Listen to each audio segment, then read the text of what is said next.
Assalamualaikum mitra BUMDes, sahabat dan saudara-saudara dimanapun Anda berada. Hari ini sudah Lebaran kelima ya. Kita udah buka toko nih. Ya, saya mengucapkan selamat Hari Raya Idul Fitri. Mohon maaf lahir dan batin. Tapi sambil buka-buka kita mencoba berbagi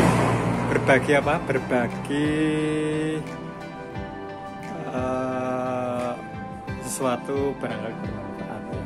Jadi gini, buka toko kadang-kadang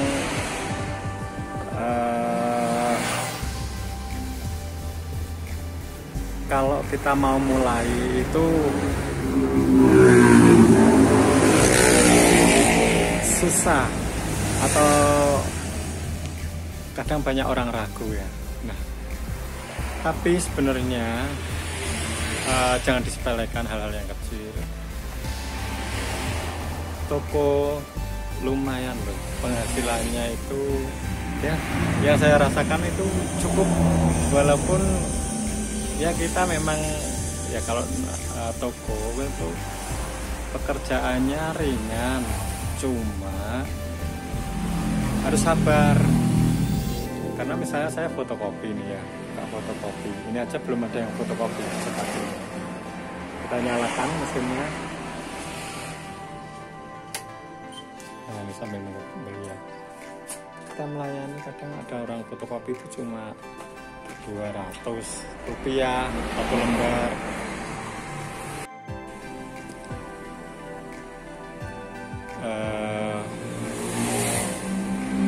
Tetapi sedikit demi sedikit dengan kesabaran, ya ternyata kalau orang jualan itu seperti apa ya? Kalau orang Jawa mengatakan adang-adang.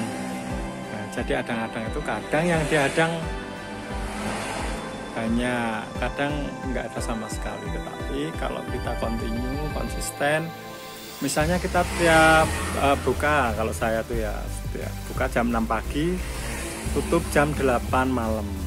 Nah, itu kita harus konsisten, itu kita jaga waktu kita supaya kita bisa jam 6 pagi udah buka.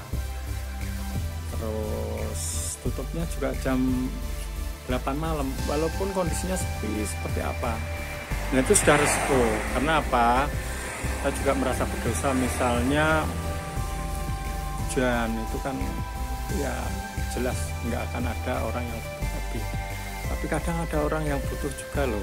Jadi walaupun dia hanya fotokopi KTP sama KK, paling cuma 1.000-2.000.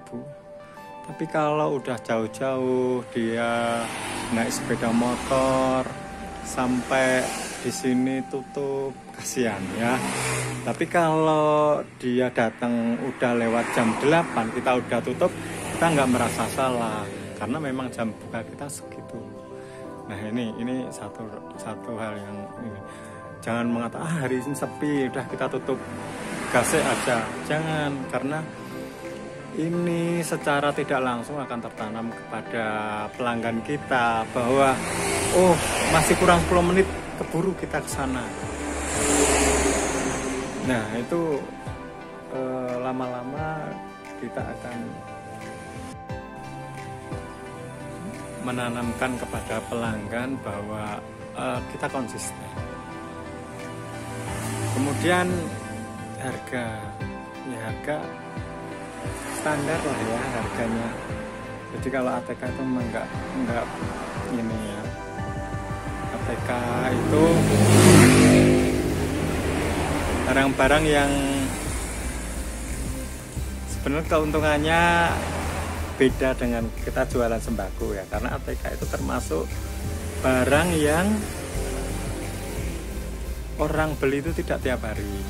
Seperti beli pulpen itu kan paling bisa dihitung lah dalam setahun mungkin 1 atau 2 kali ya. Tapi jangan diremehkan itu, ternyata yang beli itu banyak, tidak hanya 1 orang aja. Jadi jadi kita tetap kalau pulaan ya. Oke, kita lanjut lagi. Rekan-rekan semuanya dimanapun Anda berada, mitra BUMDes, ya memang channel ini itu berusaha berbagi tips, berbagi kiat-kiat dalam kita berusaha. Ya di tempat saya ini kebetulan ATK, tapi juga ada jasa pengiriman JNE. Kemudian juga kalau ada yang ngeprint, yaitu jasa ngeprint, cetak foto, kita layani gitu ya. Sambil kita kerja ya ini saya ngelabelin ini. Memang kita harus transparan sih ya. Jadi pembeli itu tahu harganya itu berapa. Jadi kita pun juga nggak ragu-ragu, yang kita berikan itu kita udah untung atau kemahalan ini ya. Jangan sampai ya kita kita mengambil untung dikit-dikit aja karena kita jualan nggak sehari ya. Jadi kalau saya itu yang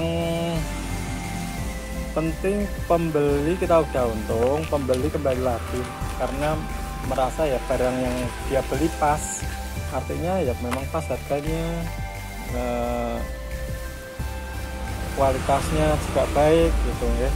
Jadi kalau saya mementingkan transparansi ini, kalau memang harganya ini 5.000 ya 5.000. Fotokopi itu kalau kita nggak transparan kan mereka juga nggak ngitung, kan yang ngitung itu kita. Jadi misalnya dia fotokopi cuma 8, nah kita bulatkan 10 misalnya, ya mereka nggak tahu, nggak pada ngeh, tapi itu kita nggak jujur. Jadi kalau nggak jujur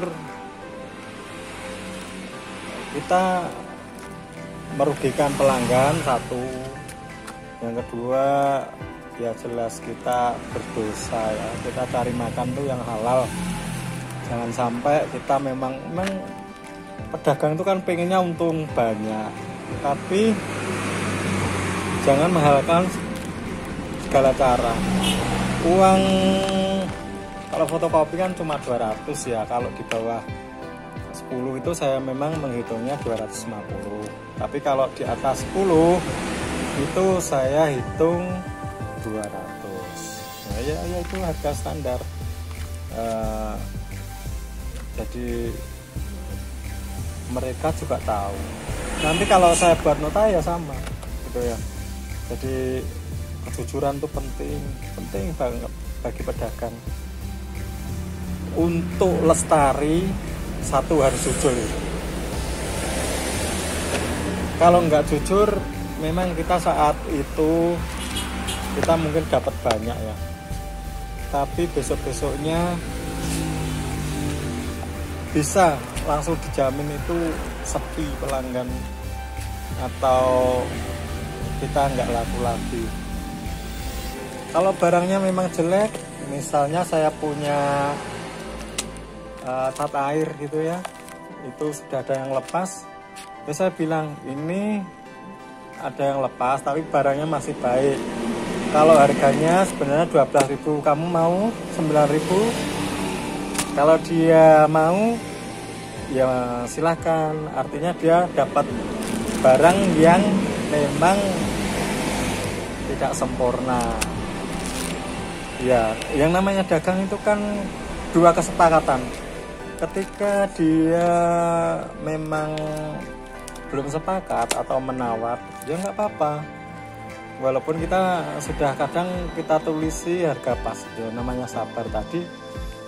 Ya memang harus sabar karena kita menghadapi konsumen yang bermacam-macam.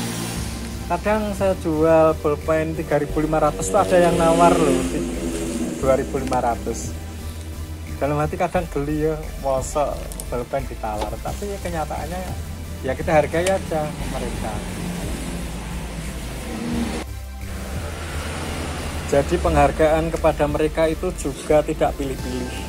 anak kecil, dewasa, orang tua, anak-anak remaja, semua kita perlakukan sama, kita hargai sama sesuai dengan hak dan kewajiban mereka. Jadi jangan kalau dengan anak kecil seenaknya, kalau dengan pejabat kita munduk-munduk. Ya kita menghargai, yang namanya menghargai itu tidak harus munduk-munduk ya. Semua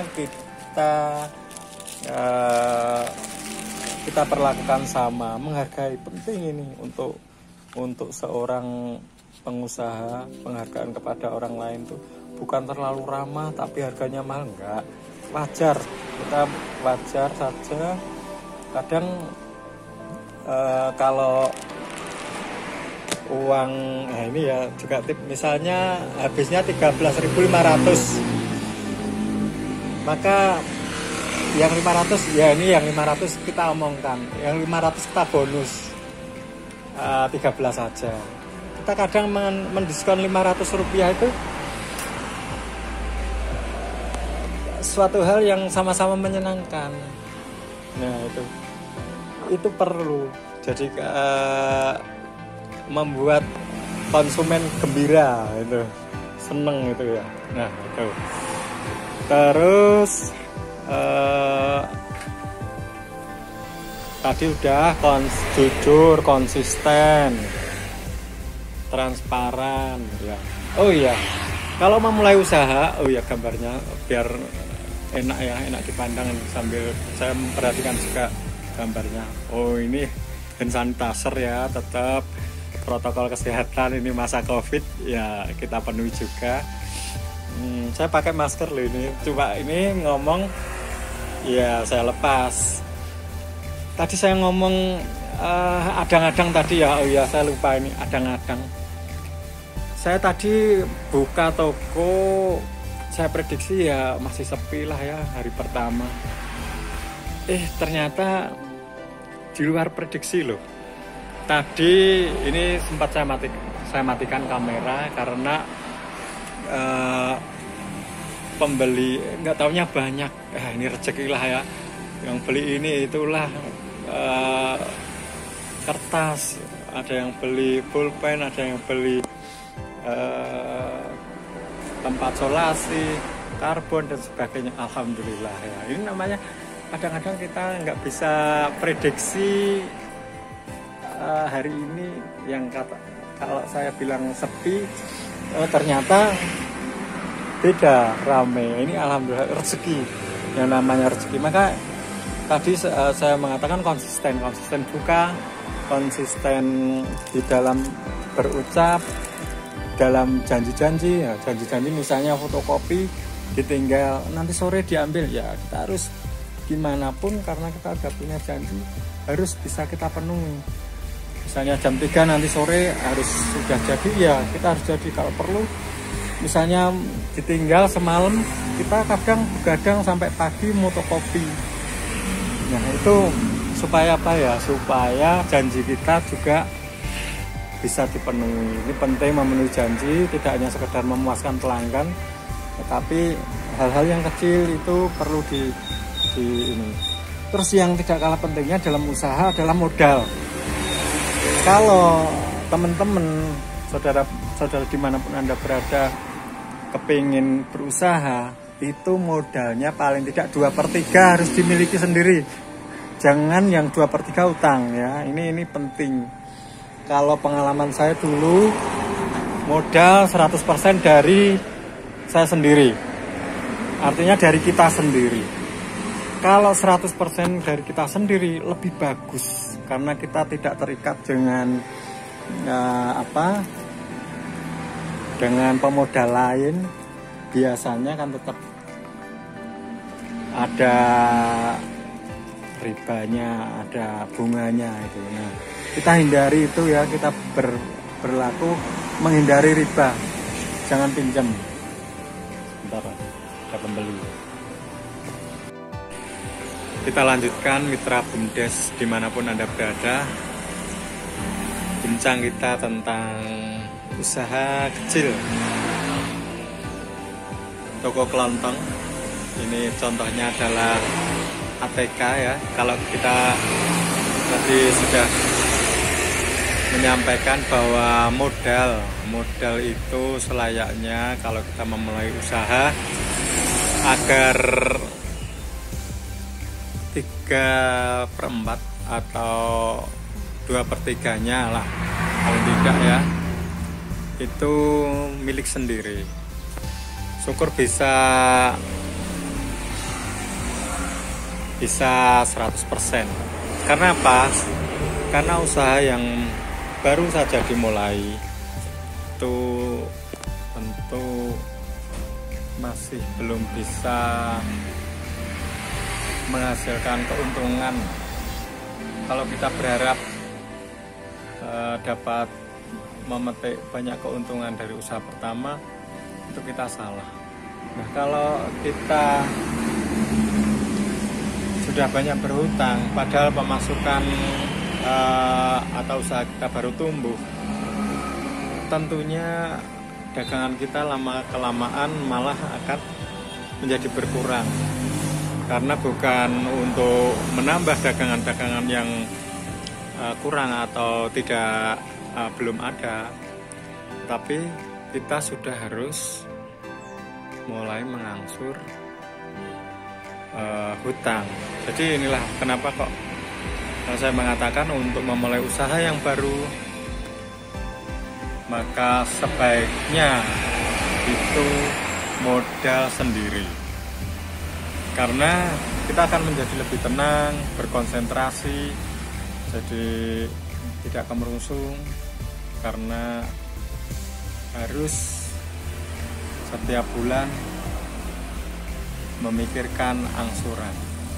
Nah, saya pikir itu. Kalau tips-tips yang lain sudah banyak yang disampaikan lah ya sama pakar-pakar, bagaimana supaya dagangan kita semakin baik kualitasnya, kemudian bagaimana pelayanannya, bagaimana menjaga